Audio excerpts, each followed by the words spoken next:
Salut à tous. Dans cette vidéo, on va vous présenter les différentes étapes de la fabrication de Bob, le van de mes parents.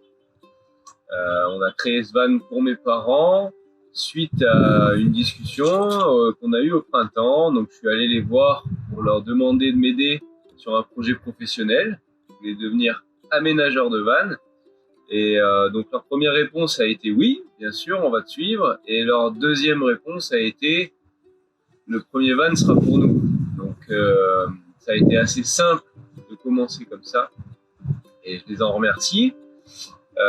Donc la première chose à établir pour moi lors de la création d'un van, avant de chercher un porteur, avant de penser au véhicule, il faut penser à ce qu'on veut vouloir faire avec. En fait, il faut voir comment on imagine notre road trip, qu'est-ce qu'on veut vouloir vivre avec notre véhicule. Donc, voilà, ça passe par la création d'un cahier des charges, dans un premier temps, qui va prendre en compte tout ça. Ensuite vient la recherche du porteur. Ensuite, on essaye différents plans. Et une fois qu'on a obtenu un plan qui correspond au cahier des charges demandé, à ce moment-là, on peut commencer à travailler et on va aller acheter un porteur. Donc là, c'est un Boxer L3 H2, 3 litres HDI, donc 180 chevaux. Vous allez pouvoir voir maintenant les différentes étapes qui mènent à la finalisation de ce projet.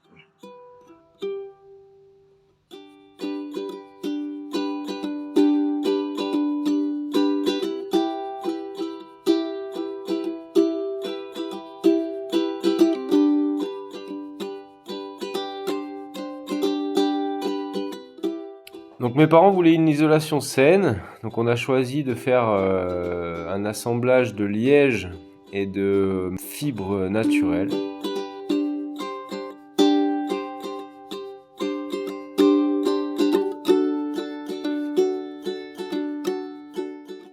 On s'est occupé de tout ce qui se passait à l'extérieur du van en premier, pour ne pas avoir à revenir après sur des étapes techniques une fois que le van aurait plus avancé dans les finitions. On a anticipé tout ça grâce au plan précis. Il était nécessaire qu'ils aient une bonne autonomie en électricité pour plusieurs raisons. Ils doivent conserver des médicaments au frais. Ils voulaient pouvoir recharger un VAE grâce à leur van. Et on a choisi d'installer un chauffe-eau électrique.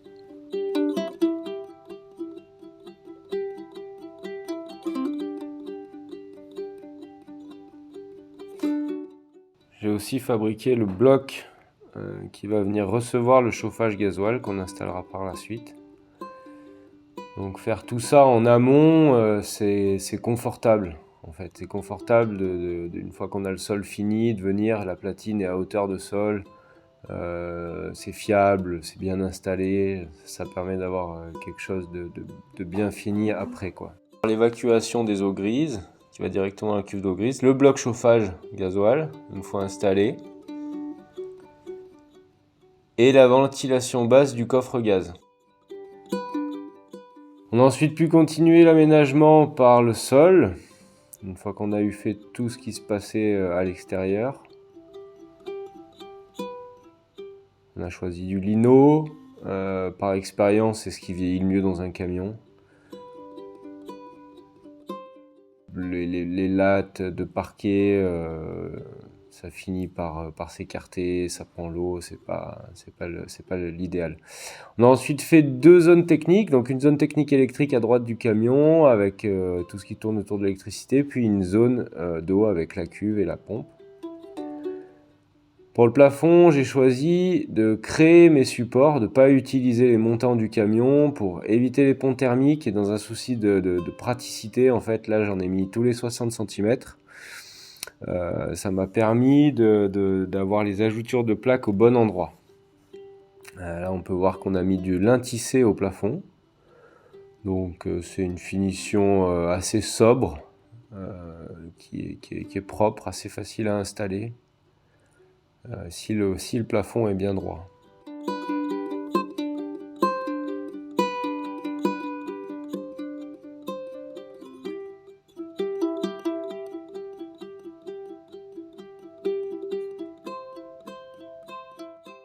Alors mes parents voulaient une bonne douche, donc en fait on a créé cette douche assez spacieuse avec un système de toilettes sèches sur coulisses renforcées.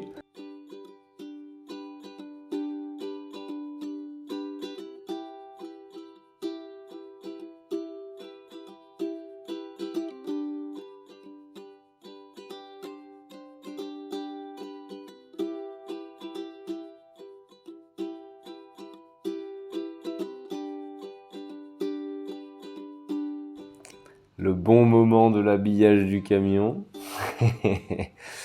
un des meilleurs moments.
Petite astuce pour les encadrements de fenêtres. On a essayé de courber une fine tranche de bois pour épouser au mieux la forme de la fenêtre. Et ça a marché.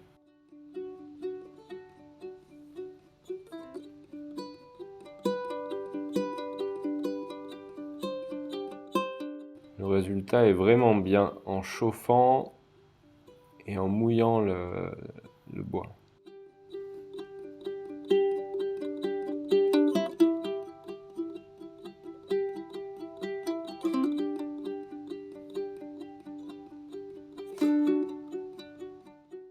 Voilà, on peut voir le résultat quasiment fini. Donc c'est solide, esthétique.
Toujours dans un souci du détail, on a tout mis en œuvre pour s'adapter au mieux au format arrondi du van.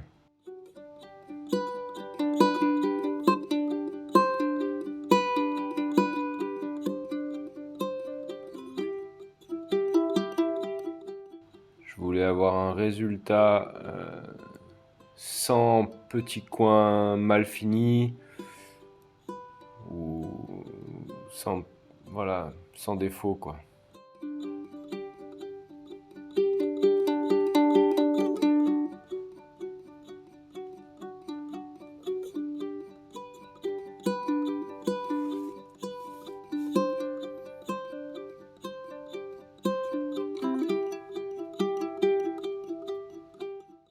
Voilà, tous les meubles ont été fabriqués un peu sur le même principe, donc en faisant des profilés en chaîne qui permettent d'assembler en fait avec le reste du meuble en contreplaqué sans vis.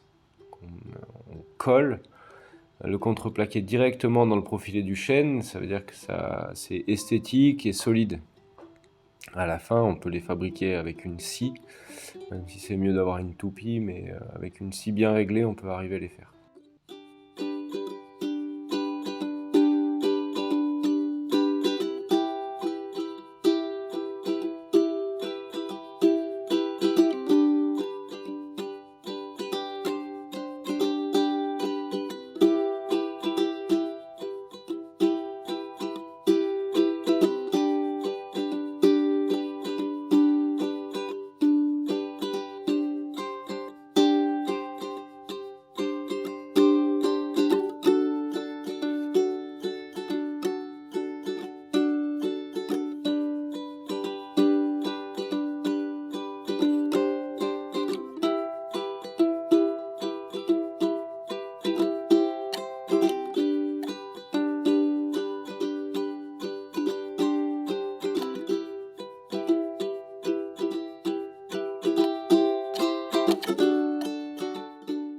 Et enfin, la fabrication de la table, qui est l'élément clé de cet aménagement, je trouve qu'elle donne une flexibilité à l'intérieur du camion qui est assez géniale.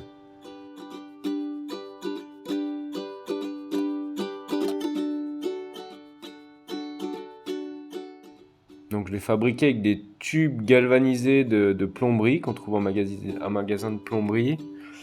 Et donc en soudant certaines parties et d'autres pas, on a quelque chose de très fluide.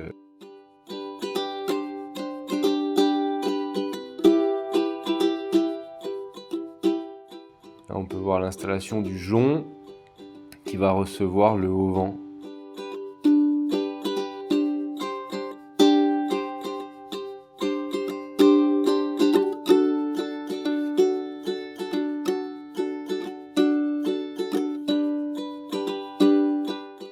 Voilà, on espère que cette vidéo vous aura informé, inspiré. On attend le retour de mes parents qui sont actuellement en road trip avec le van pour vous faire un van tour, vous expliquer toutes les fonctionnalités de ce van, ses particularités, comment on l'a adapté au cahier des charges de mes parents, c'est-à-dire que le fait qu'ils aient 2 chiens, le fait qu'il y ait un des 2 chiens qui soit malade et qui ait besoin d'un traitement qui conserve au frigo, au frais, donc il fallait que ça soit très fiable. Voilà, on fera un petit retour sur tout ça lors du van tour. Merci, à bientôt.